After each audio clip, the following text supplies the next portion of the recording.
tonight. The police chief acted in a manner that is unbecoming of a chief of police. Regina's police chief is fired following the results of an independent investigation.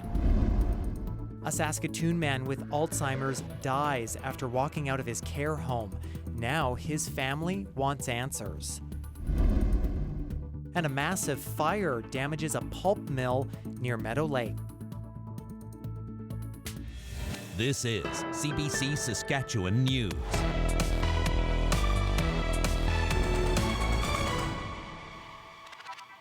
It is Tuesday, October 28th, and the CBC Saskatchewan News starts right now. I'm Ethan Williams. Thank you for joining us. Regina's police chief has been fired after a months-long investigation into misconduct allegations. The city's police board says Farouk Sheikh exchanged inappropriate messages with a member of the Board of Police Commissioners. Jeffrey Tram has our top story. Regina Police Chief Farouk Sheikh has been terminated with cause. That means he will not be getting any severance pay. The decision follows findings from the Public Complaints Commission, or PCC. It says Sheikh engaged in inappropriate private communications with a board member. The PCC was satisfied that the investigation evidence showed the police chief acted in a manner that is unbecoming of a chief of police and in a way that is dishonorable to the Regina Police Service. The investigation found Sheikh exchanged private text messages with the complainant, an unnamed member of the board. This includes a text exchange during an in-camera discussion regarding changes to his contract. Sheikh later asked the messages be deleted and misrepresented their nature to investigators. Overall, the chief did not take responsibility for his conduct. Based on the investigation findings, the board has made the decision to terminate Chief Sheikh's employment contract with cause. Sheikh was suspended with pay in April after the PCC launched its investigation. He became Regina's chief in December of 2023 after working in police services in Alberta and the UK. Our job as the board is to maintain public trust in the police service. The decision today is to make sure that we are committed to maintaining public trust in our police service. It's now up to the Board of Police Commissioners to decide what the next steps are. Deputy Chief Lauralee Davies will continue to lead the force until then. Jeffrey Tram, CBC News, Regina. An 86-year-old man with Alzheimer's has died after walking out of a Saskatoon care home unnoticed. And his family is now calling for answers and action, saying the tragedy could have been prevented. Aishwarya Duda has that story. It was so avoidable. Sorry. It was very avoidable. Bailey Smith's grandfather, William Cohn, had been at the Preston Special Care Home for just 36 hours when he walked out completely unnoticed earlier this month. Cohn, who was 86 and had Alzheimer's, was found on the ground 8 blocks away. He'd fallen and broken his hip. After someone who saw his fall called 911, he went into surgery, but his health declined rapidly. A retired postal worker, Riders fan, and an active church member, Cohn died a week later. It wasn't his time. It wasn't time. He was still there. He still had he was still lucid a lot of the time. The care home had no idea Cohn was gone until the family told staff about his fall. Yeah, it's just frustrating when you send them somewhere where they're supposed to take care of him. And they couldn't even do it for 2 days. Staff later told Smith that a kitchen door had been left open due to renovations, and that's likely how her grandfather got out. She says there were no cameras or alarms or anyone watching the door. Now the family's calling for an investigation and changes across the system. Something to be put in place where it's mandatory that cameras are installed and alarms are put on patients and, doors are kept locked. The Saskatchewan Health Authority operates the care home. In a statement, it extends its condolences and has reached out to the family to discuss any care concerns. But Smith says she hasn't received an explanation from the care home as to what happened. The SHA says it's launched a formal review into the situation. Smith says the family is reaching out to the provincial ombudsman and may go to police. These are our loved ones. We need to keep them safe. They're the ones who raised us, and now it's our turn. We need to take care of them. was a really great grandpa. I think we all are going to miss him quite a lot. Aishwarya Duda, CBC News, Saskatoon. Occupational therapy services have been scaled back at Saskatoon's Royal University Hospital, and the opposition NDP says it's the latest sign of an inadequate healthcare system. An internal memo shared with healthcare workers shows occupational therapy is now on pause in 9 hospital units. That includes coronary care, cardiology, and general surgery. The NDP says delays in therapy can have long-term consequences for patients. There's a very, very narrow window of time after a stroke or surgery where you need these therapies in order to regain full capacity. So delaying treatment or occupational therapy could be the difference between somebody learning to walk again and somebody not learning to walk again.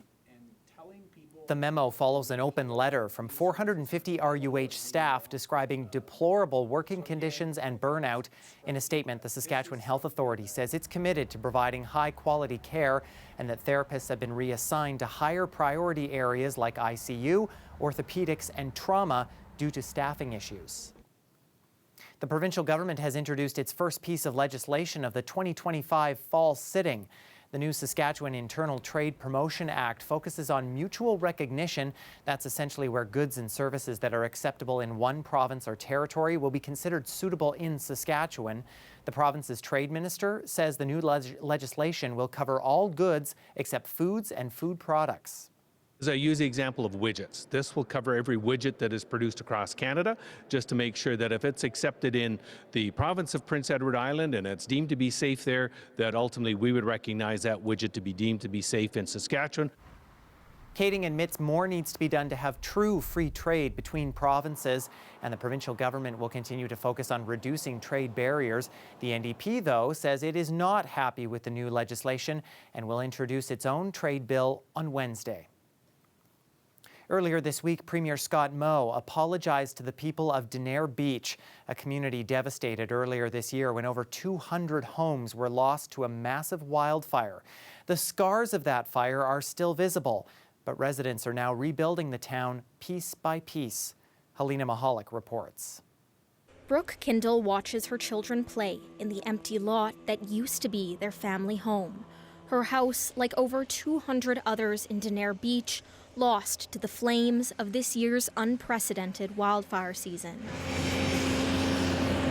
Kindle was pregnant when she evacuated from the community. Now she's come back as a family of 5, with everyone squeezed into a 1-bedroom cabin. It's honestly a really big upgrade from living in the camper. We're happy, we're cozy. It was nearly 5 months ago that parts of this town were leveled, a wasteland of ash and debris. Now, after a massive community effort to clear the rubble, some families are ready to move on, but others are still worried about what next summer could bring. So we're just trying to figure out as a town, how can we incentivize people to come back here? People are obviously scared about another wildfire happening. On a reserve on the south side of Denare Beach, one of 8 Peter Ballantine Cree Nation communities, crews are hard at work trying to get structures up before the snow flies, while keeping future wildfire seasons in mind with some of the building materials.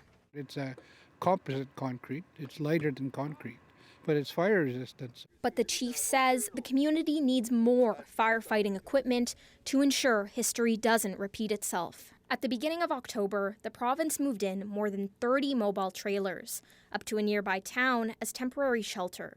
This couple, whose wedding was canceled due to the evacuation, is waiting for their ready-to-move home to be brought in. The more structures go up, the more cleanup gets done, and we will be all way tougher and way more close-knit. Amid the grief and the loss, people here in Denare Beach are rebuilding, but want reassurance this won't happen again. They're calling on the government of Saskatchewan to invest in more fire mitigation resources. Helena Mahalik, CBC News, Denare Beach, Saskatchewan. The Alberta government passed a bill Tuesday that ends the 3-week-long teachers' strike.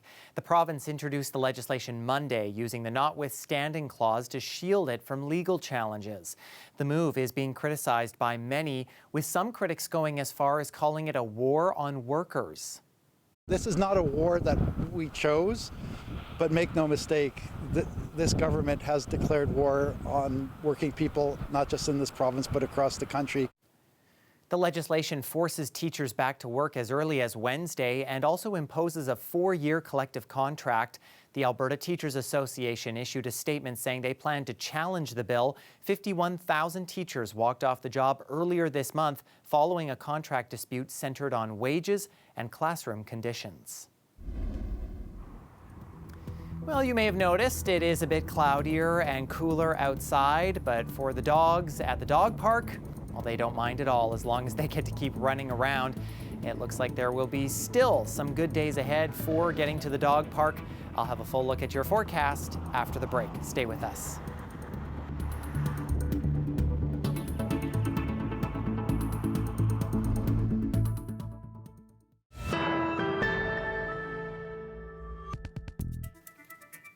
A massive fire has damaged the Meadow Lake Mechanical Pulp Mill. Crews were called to the yard after smoke was seen rising from a large pile of logs. Around 100,000 cubic meters of logs began burning Monday. The mill is owned by Domtar, which produces forest products such as paper, pulp, and wood. Domtar's Senior Director of Public Affairs says the destruction of wood is a huge loss. It comes at a time that the whole sector is under a lot of pressure, and in part due to tariffs. It's always unfortunate when something like this happens, but it's particularly unfortunate at a difficult time for the sector across the country. I think what we're very grateful for is the excellent work of fire crews that worked throughout the night, and no injuries at the mill, and that's very important, as safety's got to be paramount. The rest of the mill is still running, and firefighters continue to monitor hotspots through Tuesday. The local fire department says it could take days, maybe even a week, before it's fully out. Researchers at the University of Saskatchewan are testing out a new method they hope to implement at Saskatoon's wastewater treatment plant. They hope it can get rid of micro levels of chemicals that come from items such as shampoos and pharmaceuticals. They can be harmful to everything from fish to humans. The director of the U of S Toxicology Center says getting rid of these pollutants is very expensive for now, so they're developing a new low-cost method called advanced oxidation, where we essentially create reactive oxygen molecules that almost scavenge those little micropollutants and attack them in the water, and then break them down into smaller chunks that our receiving environments can take care of. In the meantime, Brinkman says you can help keep these pollutants out of the wastewater by returning expired medicine back to the pharmacy instead of flushing it down the toilet.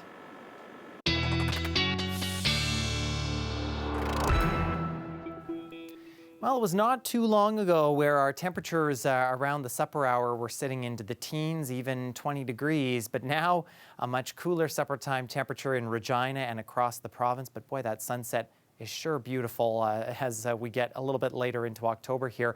But those chilly temperatures that were felt across the province, let's take a look at where we got in many locations through at least south and central. Kind of in that 5 to 10 degree range for many of us. 10 was the best we did down in Val-Marie, but Regina and Saskatoon kind of getting in between there at 6 and 7 degrees. That cooler air, the result of a cold front, which has now moved through the province and is into Manitoba. And that's attached to a low-pressure system still churning up through northern Saskatchewan. But through south and central, those clear skies are thanks to an area of high pressure, which continues to remain in place as we head at least through the overnight into Wednesday. But then as that leaves, we have a low-pressure system that starts moving in from Alberta, and that will make things a little bit messy getting later into Wednesday. Rain primarily for south and central, but that could be changing over to snow as we get later into Wednesday and those temperatures drop. Even through the Churchill region, some lingering snow as we get into Thursday before that finally moves out through southeastern Saskatchewan as we get into Friday, and another area of high pressure will start to clear the skies. So overall, rainfall amounts could be anywhere between that 5 to 10 millimeter range in the hardest hit areas, which is looking to be kind of east central Saskatchewan, sort of east of Saskatoon is where we're going to be seeing that. For the rest of us, not a whole lot of rain expected. If we get snow, there is the possible that we could get a few centimeters I think probably 5 at the most. And again, a lot of this will be wet snow, so not a lot of it sticking as it hits the ground. For northern Saskatchewan, that system also going to bring a little bit of rain to you folks as well. And again, snow possible here too, but a good 5 to 10 millimeters, especially through the Churchill region, remains a possibility. That is also going to mean that our winds are going to start to pick up here over these next couple of days. Gusty at times, up to 60 kilometers an hour, especially through southern Saskatchewan as we get into Wednesday and Thursday. Particularly if you're in Regina, we could be seeing those gusts over 60 as we get into early Thursday morning. So for Regina, looking at maybe about 1 millimeter or 2 for Wednesday. Our temperatures will bump up, though, a little bit as the warm front from that system moves through. Then the cold front moves through, and we're left with cloudy skies, cooler conditions, especially a windy day for Thursday. Saturday is when I think we'll finally see some breaks of sun, albeit maybe a chance of flurries in there before we finally get back to normal for this time of year, or even slightly above for the rest of the weekend and the beginning of next week as the sunshine returns to Regina. Saskatoon, I think we're looking at maybe a chance of showers for Wednesday. Nothing too significant from this system moving in. And then again, a cooler couple of days with some gusty conditions here and there. Especially for the weekend, we could see some breezes, but a nice temperature of 8 degrees for both Saturday and Sunday before we see the sunshine return into next week. And those above normal temperatures return as well. To Prince Albert now, where a young man with autism is scoring big in the hockey world. A AAA hockey team has hired Tanner Svensson as their color commentator. And as Lisa Rism explains, he's making quite an impression. As players get ready to hit the ice, Tanner Svensson is getting ready to hit the mic.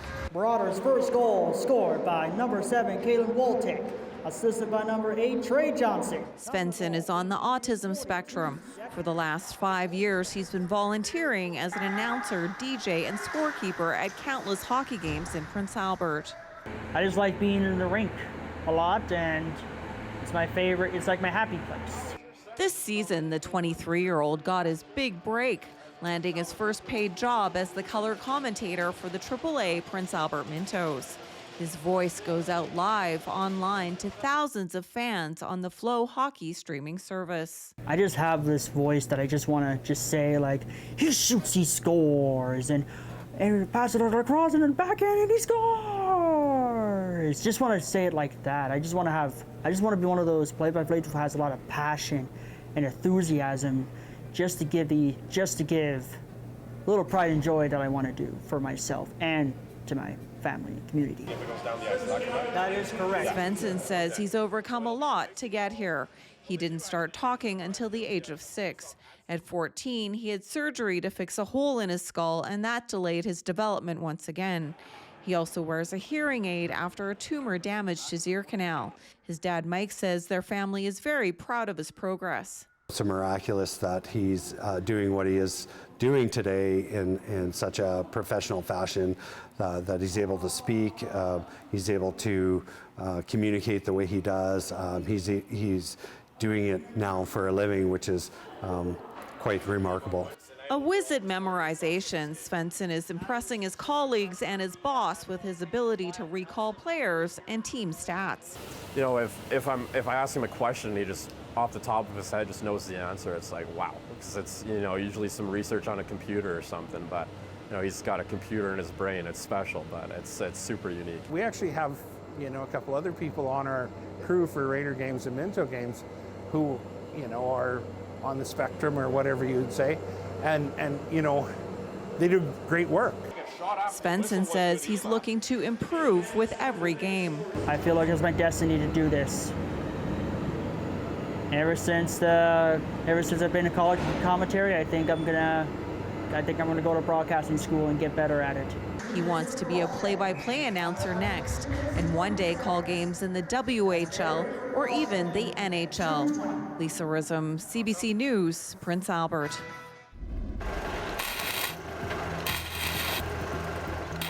Well, this Iraqi artist assembles discarded auto parts, waste metal, and used tires into works that blend creativity with environmental consciousness, and his scrap art is a hit. What began as a hobby is now a full-time business for the former mechanic. Only problem for would-be buyers is they may need a forklift to get some of his sculptures home. We're back after the break.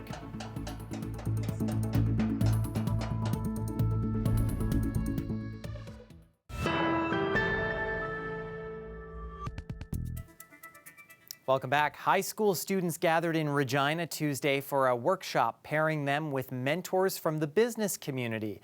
The goal was to tighten their business plans, then pitch them to a panel of judges.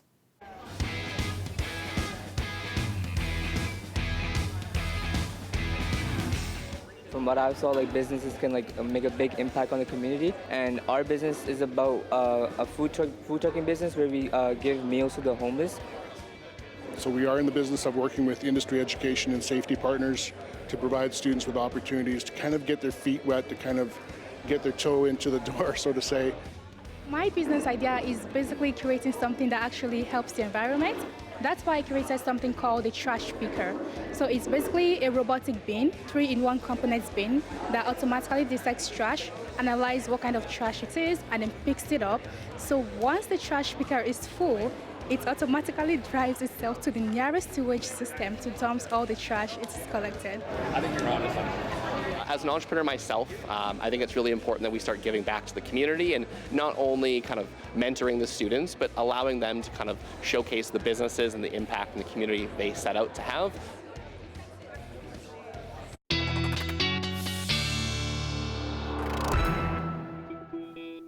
Well, I'd be all for it if they could invent something that would keep it summer all year round. But alas, we are headed into some chilly temperatures as we go Tuesday into Wednesday night here. -5s, even a little bit lower than that in parts of southern Saskatchewan as we continue to see mostly clear skies overnight. Same cannot be said for the north, though. Cloudy skies with the possibility of some flurries or showers overnight, especially into the far north. We'll start around the freezing mark for Wednesday morning, and then we are watching that next system begin to move into western sections of the Churchill region as we get into Wednesday around the noon hour. That stretches its way eastward a bit as we get into Wednesday afternoon, looking mostly like snowfall, and it's not just the north that's going to be seeing that. South and central already clouds building in for Wednesday around the 7 a.m. hour.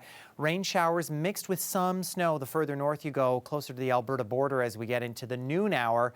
And then as we get to that commute home on Wednesday, you may need to look out. We could be seeing some showers from the warm front from this system begin to move through parts of southern and central Saskatchewan with some flurries up in the north, but a fairly warm day, but it will continue to be breezy as well. And that is our news for this Tuesday. For more news anytime, you can always head to our website or subscribe to the CBC Saskatchewan YouTube channel. And you can also download the CBC News app on your smartphone or tablet. Thanks for watching.